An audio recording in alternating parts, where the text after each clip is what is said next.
Okay, picture this. A really bitter February morning. It's 1869.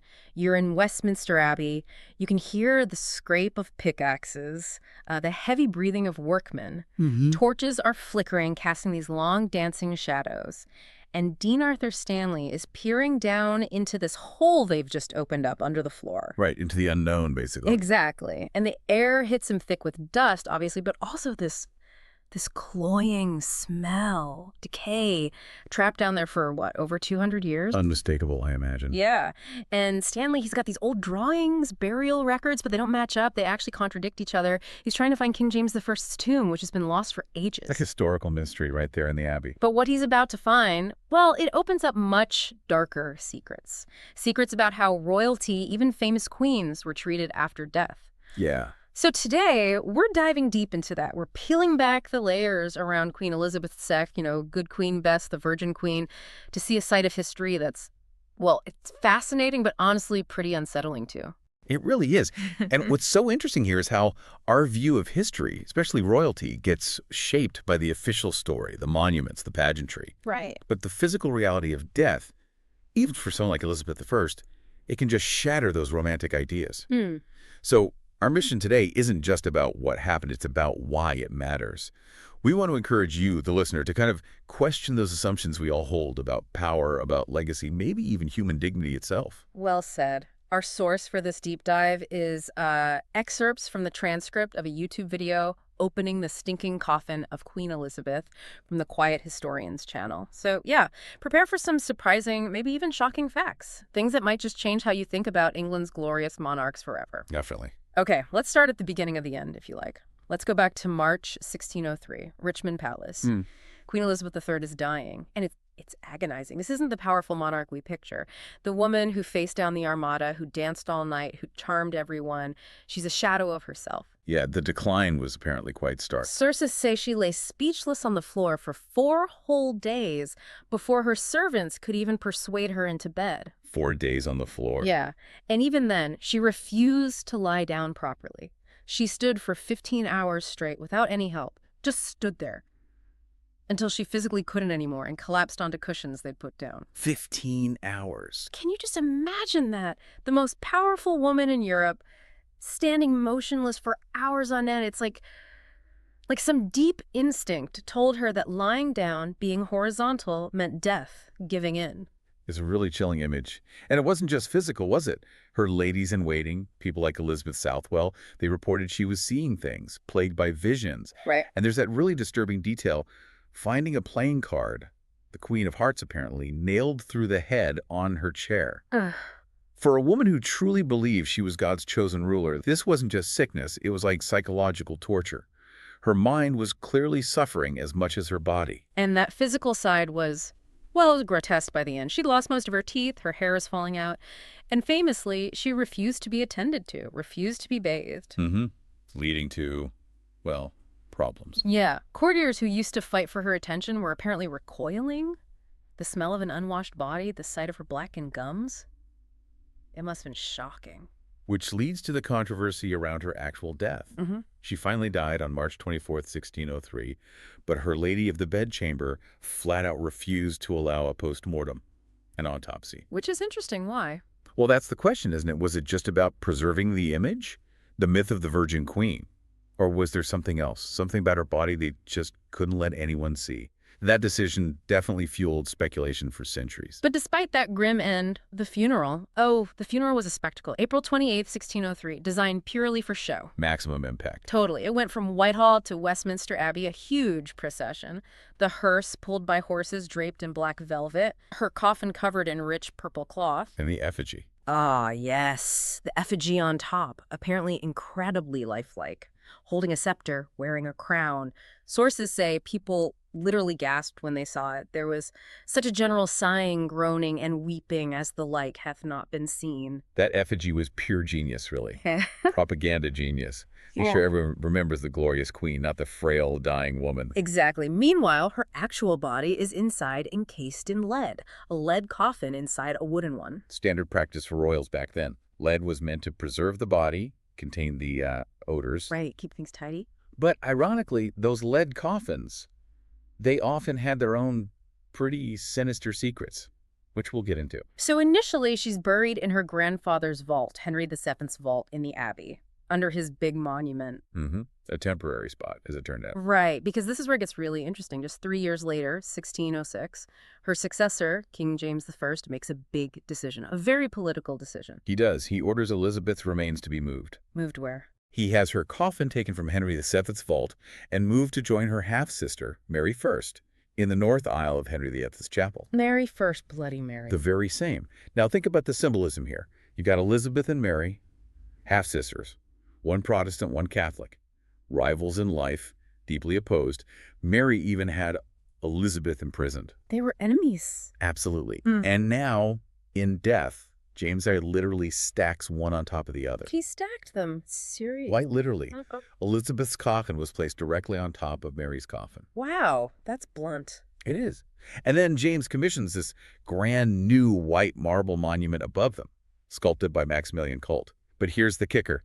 The monument only features Elizabeth's effigy. The inscriptions are all about her glorious reign. So Mary gets nothing. Pretty much reduced to a footnote after ruling England for 5 years herself. Yeah. Just buried beneath her sister's glory, literally. That's brutal. It is. Now, the inscription on the monument tries to smooth it over, diplomatically. It says something like, "Partners in throne and grave, here we sleep. Elizabeth and Mary, sisters in the hope of the resurrection." Right. Sisters in death, all forgiven. Yeah, except the physical reality downstairs is Elizabeth's massive lead coffin, probably hundreds of pounds, right? Just sitting on top of Mary's. Yeah. A grotesque double-decker tomb. And it stays that way, undisturbed, for over 260 years. Okay, so let's jump forward again, way forward, to the 1860s. Back to Dean Stanley. Back to Dean Stanley. Westminster Abbey has this problem that they've lost track of exactly where King James I is buried. The records are a mess. Hard to believe, but yeah. So Dean Arthur Stanley, described as having the soul of an explorer and the methodical mind of a scholar, gets permission from Queen Victoria herself to do a proper survey. Find James I. Like a Victorian Indiana Jones, but for royal tombs. Exactly. Except instead of ancient artifacts, he's dealing with, well, potentially rotting royalty. And there's a curious little detail. The excavation actually starts on February 11th, 1869. Which happens to be exactly 366 years to the day since Elizabeth of York, Henry VIII's wife, had died in childbirth. Whoa. Coincidence? Or something symbolic? Who knows? But it adds another layer of sort of Gothic resonance to the whole thing. So Stanley's workmen break through the stone ceiling of the vault where Elizabeth and Mary are supposed to be. And the scene, our source calls it like something from a Gothic horror novel. I bet. Small, cramped vault, stale air, centuries old, torches flickering, and there they are, 2 lead coffins stacked like a macabre bunk bed. Grim. Elizabeth's coffin is on top. And Stanley notes it's larger and more distinctly shaped in the form of the body. Which is interesting in itself. Suggests the lead held its shape. And visually, imagine that lead after centuries. Tarnished, probably got that greenish patina. Yeah. Looking ancient, alien almost. Yeah, a huge contrast to the shiny marble monument just feet above. Totally different realities. Stanley carefully documents what he sees. Inscriptions on Elizabeth's coffin, a Tudor rose, her initials, the dates, the basic facts of her life and death. Standard procedure. But then he finds other markings that are way more disturbing. Ah, the graffiti. Yeah, etched right into the lead. A name, John Ware, and a date, 1645. 1645. That's decades after she was placed there. Right in the middle of the English Civil War, too. So who is this John Ware? A workman doing repairs, a grave robber checking things out, some curious official, we don't know. But it tells you something important. These royal vaults, they weren't Fort Knox. People could get in. Which makes you wonder, if someone could scratch their name on it, what else might have happened down there in the dark? Especially when royal relics were worth money. Unsettling possibilities, definitely. Okay, now let's talk about the elephant in the vault, so to speak. Something those Victorian accounts, like Stanley's official report, kind of tiptoed around. The smell. This smell. You break the seal on a tomb closed for centuries. You're not just letting in air, you're letting out an atmosphere, concentrated decay. Like opening a very old, very unpleasant time capsule. And remember Elizabeth Southwell, the lady in waiting. Later on, her account was dismissed as unreliable, but she claimed Elizabeth's body was so full of, quote, noxious vapors that it actually exploded inside the lead coffin. Right, the exploding corpse theory. Now, explosion is probably hyperbole, dramatic license. Probably. But the science behind it, It's actually plausible. Lead coffins, sealed up tight, they could become like pressure cookers for decomposition. How so? Well, as a body decomposes in a sealed space, it produces gases methane, hydrogen sulfide, ammonia, things like that. Nasty stuff. In a wooden coffin, those gases can often seep out. Okay. But in a well-sealed lead coffin, the pressure builds and builds Hmm. until eventually, pop, something gives way. Maybe not a huge explosion, but certainly a rupture, a release of pressure and fluids. Ugh. Okay. And there's backup for this kind of horror, right? Yeah, From other royal tombs. absolutely. There's a documented case with Edward I's vault at Windsor. When they opened it, the lower part of his legs and feet were literally submerged in about 3 inches of this black, sludgy liquid. Oh, Yeah, they figured it was the result of putrefaction mixed with the decomposed wooden inner coffin. So these things happened. It wasn't always neat and tidy preservation. so take that grim possibility and then add the weight. Elizabeth's lead coffin on top of Mary's for 260 odd years. Right, a modern royal lead coffin can weigh over 500 pounds. Elizabeth's would have been heavy. Imagine that constant pressure. It's just a grotesque sandwich of royal decay, isn't it? No amount of ceremony upstairs changes that reality downstairs. Not at all. And this brings us back to Dean Stanley's careful wording. When he describes Elizabeth's coffin as larger and more distinctly shaped in the form of the body. You think that's code? It could well be. It suggests the lead was maybe closely molded to her body originally, and it held that shape, even after centuries of whatever processes were happening inside. And the Victorians, with their obsession with propriety. Exactly. They wouldn't spell out the gruesome details in an official report. If there was a strong smell, if the coffins were damaged, if things looked messy, Stanley would have noted it privately, perhaps, but kept it out of the public record. His discreet language might actually be telling us more than it seems. This whole story Elizabeth stacked on Mary, the politics reaching beyond the grave, it's grim. But you're saying it wasn't unique. It fits a pattern. Sadly, yes. It fits into a much broader and frankly deeply disturbing pattern of how royal remains were treated in Britain over the centuries. The dead, no matter how powerful in life, often became, well, pawns. Props in ongoing political games or even just objects of morbid curiosity. Can you give some examples? Oh, there are many. Take King Edward the Confessor. His coffin was opened way back in 1163 by Henry II. Okay. They found him apparently well-preserved, long white beard intact, dressed in cloth of gold. What does Henry II do?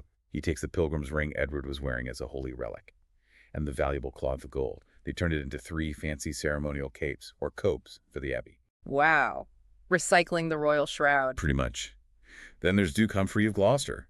His tomb at St. Albans became a weird tourist attraction. How so? Well, women started visiting because they believed the embalming fluid, the pickle he was preserved in, had magical anti-wrinkle properties. You're kidding! Nope. The monks apparently made a small fortune selling little thimblefuls of the stuff. And visitors didn't stop there. They took souvenirs, his fingernails, locks of hair, until eventually almost nothing was left but a few bones. It was like a trade in royal body parts. That's unbelievable. And this continued. Oh, yeah. Much later, 1784, Mary Tudor, not Bloody Mary, the other one, Henry VIII's sister, the French queen, her coffin was opened for basically no good reason. They found her hair was perfectly preserved, apparently 2 feet long, and a beautiful golden color. So people took snippets. Souvenirs again. And even later, 1871, King Richard II's tomb was opened. Skeleton nearly perfect. Relics were taken. And get this, some of those relics, bits of bone, were found decades later just sitting in a cigarette box in the basement of the National Portrait Gallery in London. A cigarette box full of royal bones in a basement. For decades, it just shows this really casual, almost callous attitude towards these incredibly historically significant remains. And don't forget, Catherine of Valois, Henry V's queen, her corpse was literally put on display for centuries. Visitors paid Abbey staff to look at it. Just displayed. Yep. So this wasn't just Elizabeth and Mary. It was a widespread, long-lasting, and pretty disturbing practice. A mix of veneration, morbid curiosity, political expediency, and sometimes just plain old grave robbing. So let's bring it back to Elizabeth and Mary's vault. Above them, James, I put up that big monument. Right, the propaganda piece. Showing Elizabeth in all her glory. Gilded effigy, painted, looking powerful, regal, eternal, everything she wanted to project in life. A carefully constructed image. A lie, really, made of marble and paint. Because the truth just below was so starkly different. Utterly different. Down there in the dark, the woman who commanded fleets, who defied popes and kings, was reduced to, well, whatever's left inside that lead box, stacked on her sister like unwanted luggage. And that need to maintain the image, it never really stopped, did it? You mentioned her effigy was still being updated centuries later. That's right. As recently as 1975, nearly 400 years after her death, they were adding a new gilded collar and pendant to her effigy on the tomb, still tweaking the royal image, keeping up appearances. So if we could peek into that vault today, what would we likely see? Well, the lead coffins would still be there, stacked as Stanley saw them. But lead is soft, it corrodes, it yields to pressure over time. Right. 4 centuries is a long time. Exactly. So you'd expect to see signs of that age.